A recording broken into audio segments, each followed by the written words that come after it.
Soon. This is cool down here. Thanks for letting me be here. But I'm gonna sing a song about cigarettes. I've never smoked a cigarette before, but it's a cigarette. But because my dad ashed in my Pepsi once, but I drank it. It wasn't on purpose, but neither was I. Anyway. I had a dream about a song about cigarettes, and I thought that it was strange, and I woke up and did a voice memo of it because that was the easiest thing I ever wrote. And then I realized I wrote a song about cigarettes, not because I should start smoking, but because I know what it feels like to need one. So this is for you if you've ever felt like you needed a cigarette.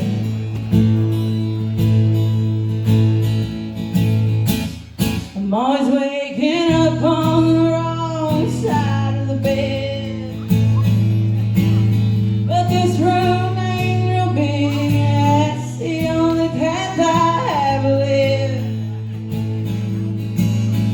Between the piles of clothes that I gotta clean, and all this junk that I don't really need, it's true. I got the Camel blue.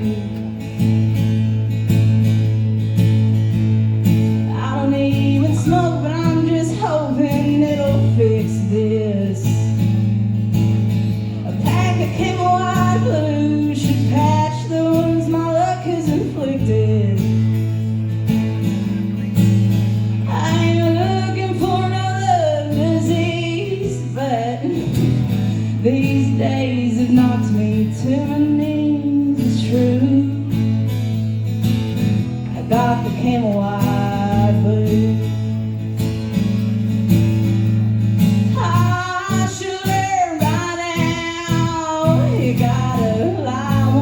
Just to slow it down for you. I got the Camel blue. One if by land, two if by sea. But there's no light shining out here for the saving of me.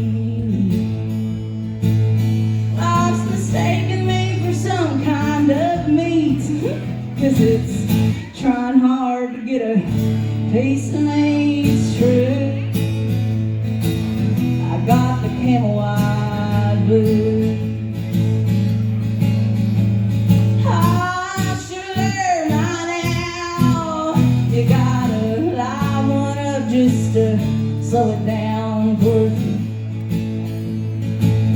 I got the Camel blue.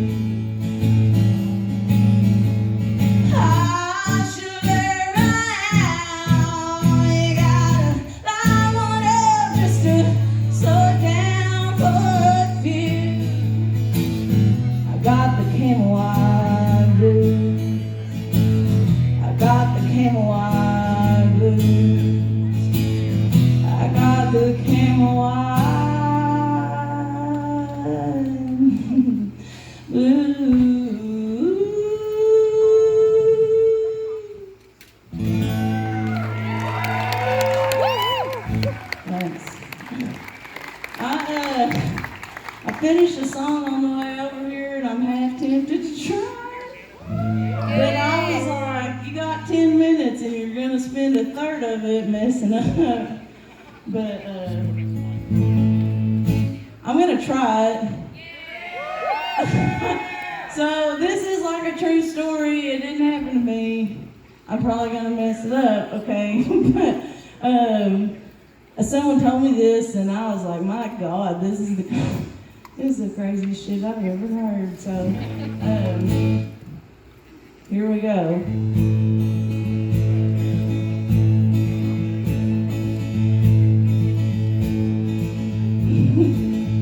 Well, I know I told a story a few times about a mountain and the people that live on it, but here's to hoping you ain't counting.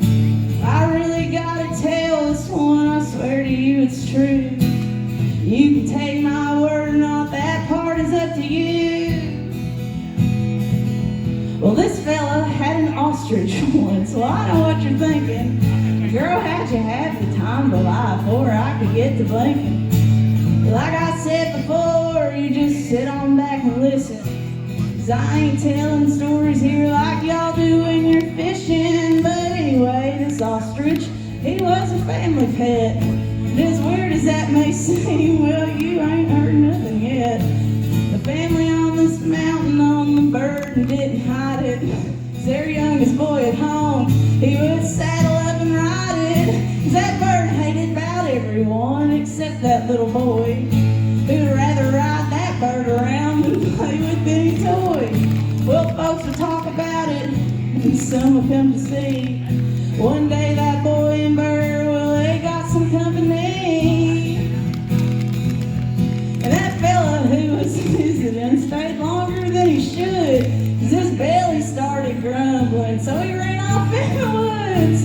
He undid his pants and grabbed a branch held on tight, started grunting and a-groaning past the tree line out of sight. Just when the fella visiting started to feel some relief, next thing he knew, upside his head kicked big old ostrich feet. That sucker kept on kicking, about had the man half dead.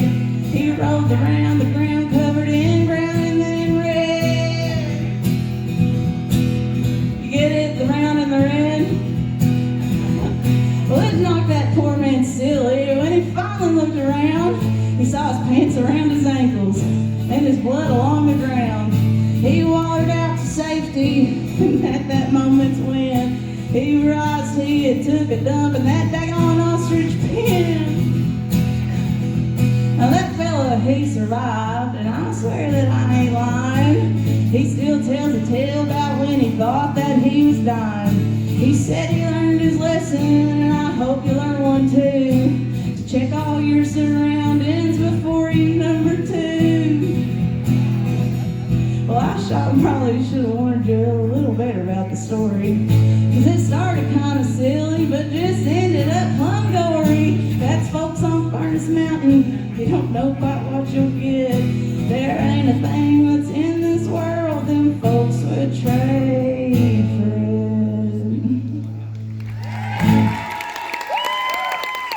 it. A quick song, just for you. Do you have time for one, two? Let's see. Yeah, thanks for, I remember the words. Thanks for hanging in there. All right, I'm going to do Build a Fire, and then I'll leave you all alone. Thank y'all for listening.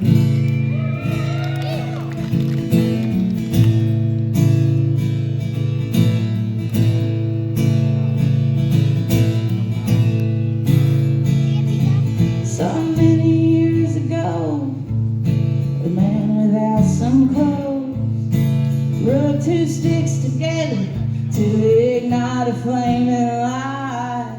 Good God, can you imagine the thoughts that crossed his mind when the flames that grew so big and burned up every stick he'd find? And he was living his whole life to build a fire.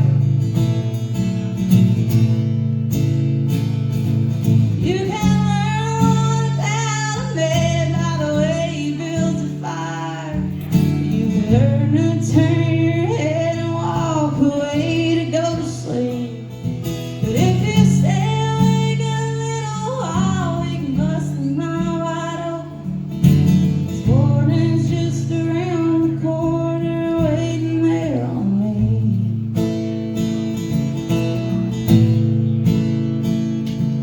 He taught his friends a thing or two about what they need to burn. But it seems to me this commodity was the hardest thing to learn. That nobody was as pleased as he found the fire first.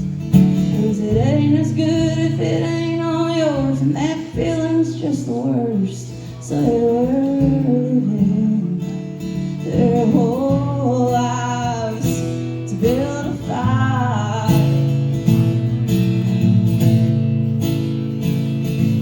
You can learn all about a man by the way he builds a fire. You can learn to turn your head and walk away to go to sleep. But if you stay awake a little while, we can bust the night wide open. This morning's just around the corner, waiting there on me.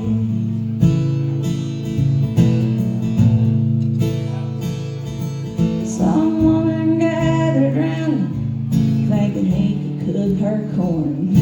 And in the middle of the coldest night, maybe he could keep her warm. But no woman's worth the dirt below her feet without her arm.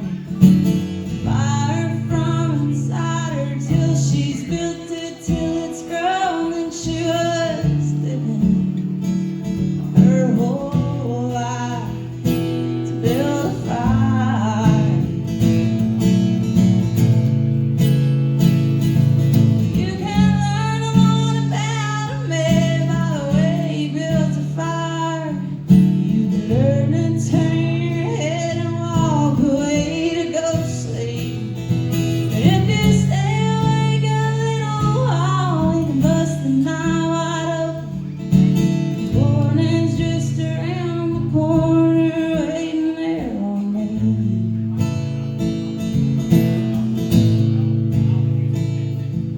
These days we find ourselves just throwing gasoline to burn. It's not